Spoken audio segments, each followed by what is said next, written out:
Assalamualaikum warahmatullahi wabarakatuh. Salam sejahtera untuk kita semua. Sebelumnya, terima kasih atas kesempatannya. Perkenalkan, kami dari kelompok 5 ingin mempresentasikan mengenai meningkatkan proses pengambilan keputusan. Namun sebelumnya, perkenalkan, nama saya Ayu Nur Faiza dengan nomor induk mahasiswa 2019 310683 dan rekan saya. Terima kasih atas kesempatannya. Perkenalkan, nama saya Diandika Nur Cahya Permana dengan NIM 2019 310629. Sebelumnya, terima kasih atas kesempatannya. Perkenalkan, nama saya Nidia Engga Arini dengan NIM 2019 310709. Baik, sebelumnya terima kasih atas kesempatannya. Perkenalkan, nama saya Ahmad Bayhaqi Ridwan dengan NIM 2019 310621. Terima kasih atas kesempatannya. Nama saya Lili Fetisha Budiono dengan NIM 2019310748.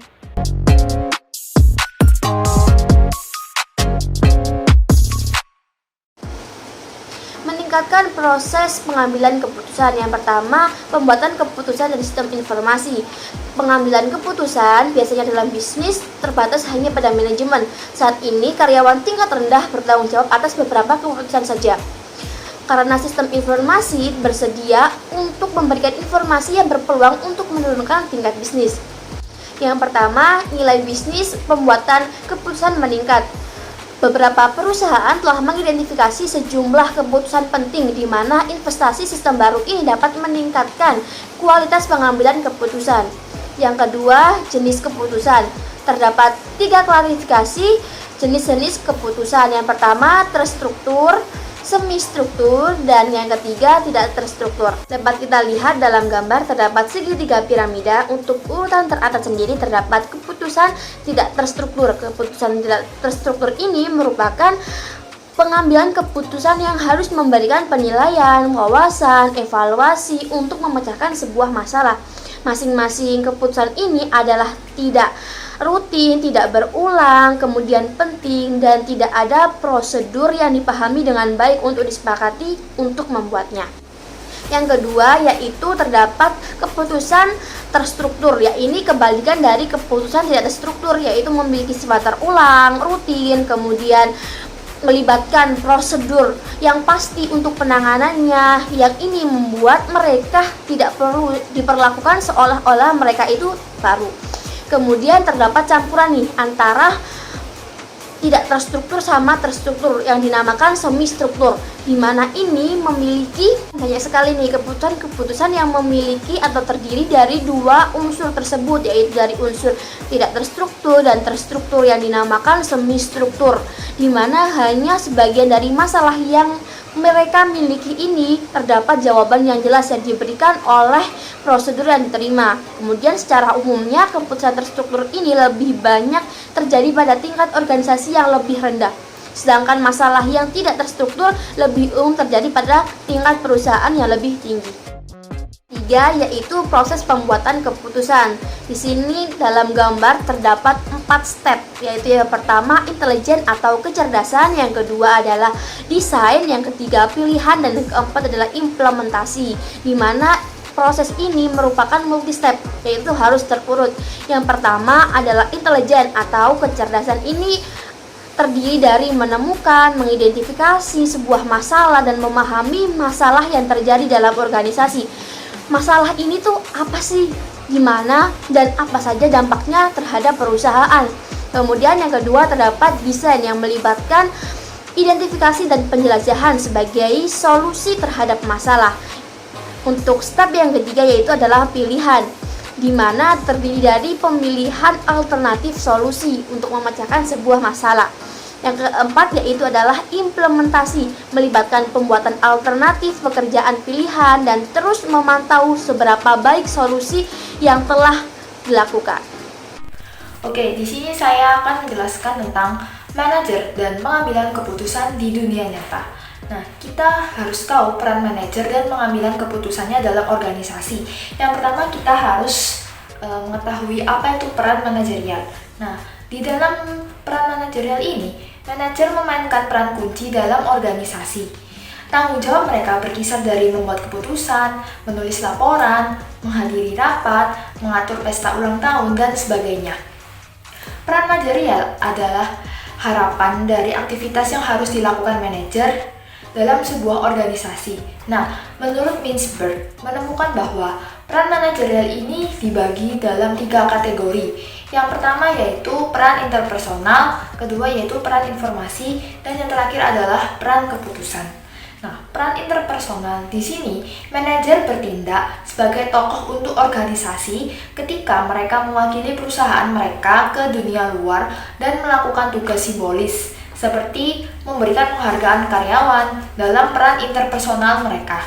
Nah, yang kedua yaitu peran informasi. Dalam peran informasinya, para manajer di sini bertindak sebagai pusat saraf organisasi mereka, menerima informasi yang paling nyata dan terkini serta mendistribusikannya kembali kepada mereka yang menyadarinya. Nah, yang ketiga yaitu peran keputusan. Dalam peran keputusan mereka bertindak sebagai pengusaha dengan memulai jenis kegiatan baru. Mereka menangani gangguan yang timbul dalam sebuah organisasi dan juga mereka mengalokasikan sumber daya untuk anggota staf yang membutuhkannya. Dan mereka menegosiasikan konflik dan menengahi antara kelompok yang saling bertentangan. Nah, selanjutnya yaitu pembuat keputusan di dunia nyata. Kita sekarang melihat bahwa sistem informasi tidak membantu semua peran manajerial, dan dalam peran manajerial di mana sistem informasi dapat memperbaiki keputusan. Investasi di bidang teknologi informasi tidak selalu menghasilkan sebuah hasil yang positif. Nah, di sini ada 3 alasan utama, yaitu kualitas informasi, filter manajemen, dan budaya organisasi.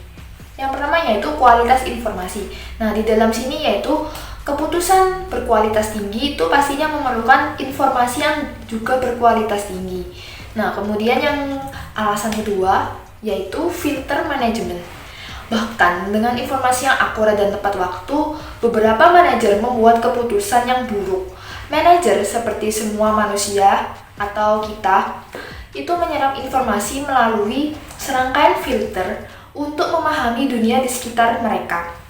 Manajer memiliki perhatian selektif, fokus pada beberapa jenis masalah dan solusi, dan memiliki berbagai bias yang menolak informasi yang tidak sesuai dengan konsepsi mereka sebelumnya. Nah, kemudian yaitu yang ketiga adalah organisasi inersia dan politik. Organisasi adalah birokrasi dengan kemampuan dan kompetensi terbatas untuk bertindak tegas. Ketika lingkungan berubah dan bisnis perlu mengadopsi model bisnis baru untuk bertahan. Kekuatan kuat di dalam organisasi menolak membuat keputusan yang meminta perubahan besar. Keputusan yang diambil oleh perusahaan sering mewakili penyeimbang berbagai kelompok berkepentingan perusahaan daripada solusi terbaik untuk masalah ini. Yang terakhir yaitu pengambilan keputusan tinggi berkelanjutan.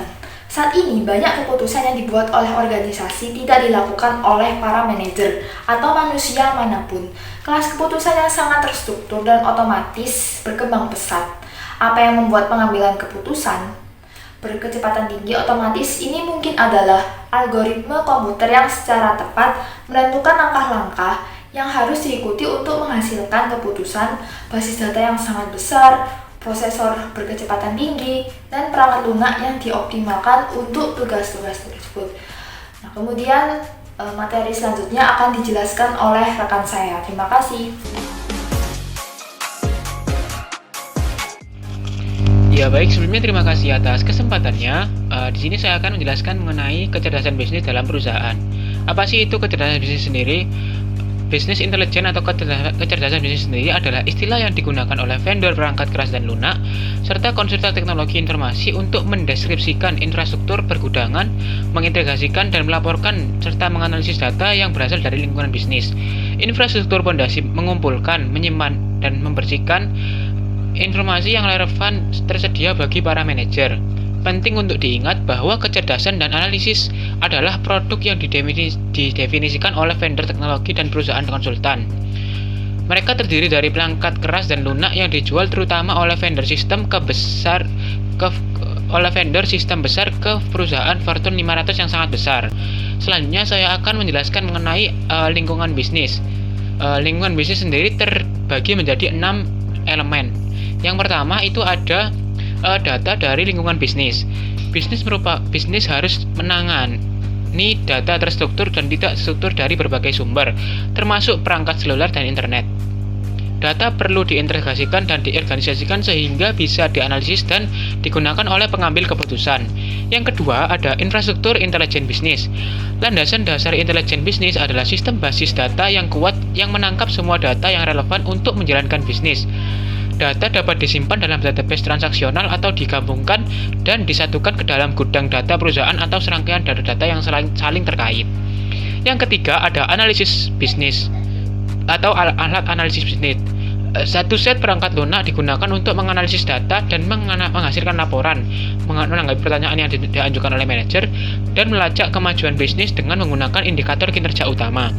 Penggunaan dan metode manajerial. Perangkat keras dan perangkat lunak intelijen bisnis hanya secerdas manusia yang menggunakannya.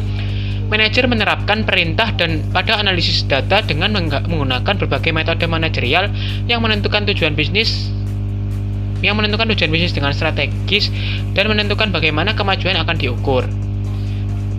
Selanjutnya ada platform pengiriman.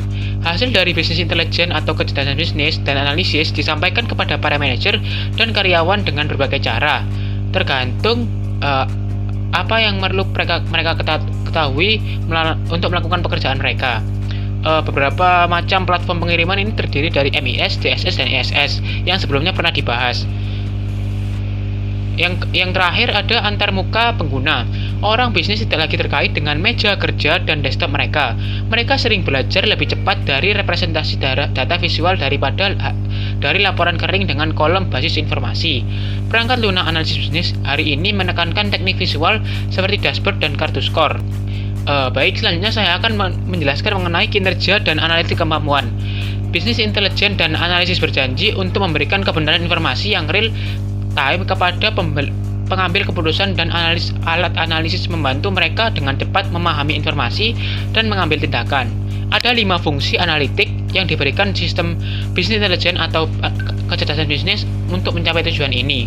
Yang pertama ada laporan produksi.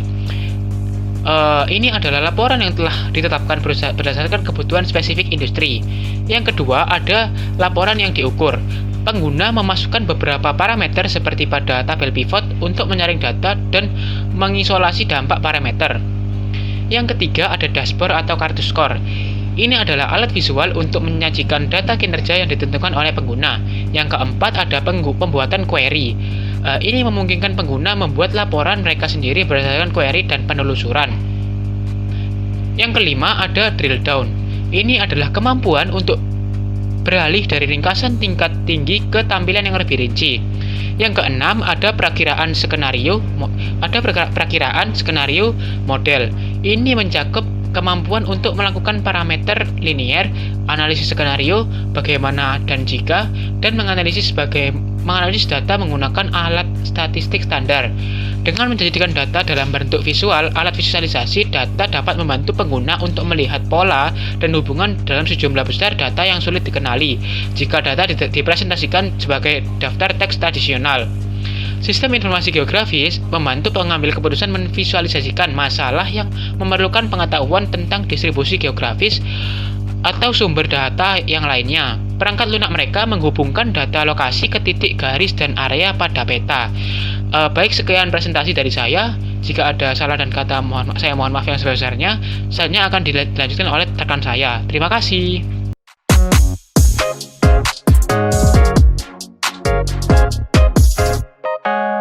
Baik, di sini saya akan menjelaskan tentang dukungan keputusan untuk manajemen operasional dan menengah.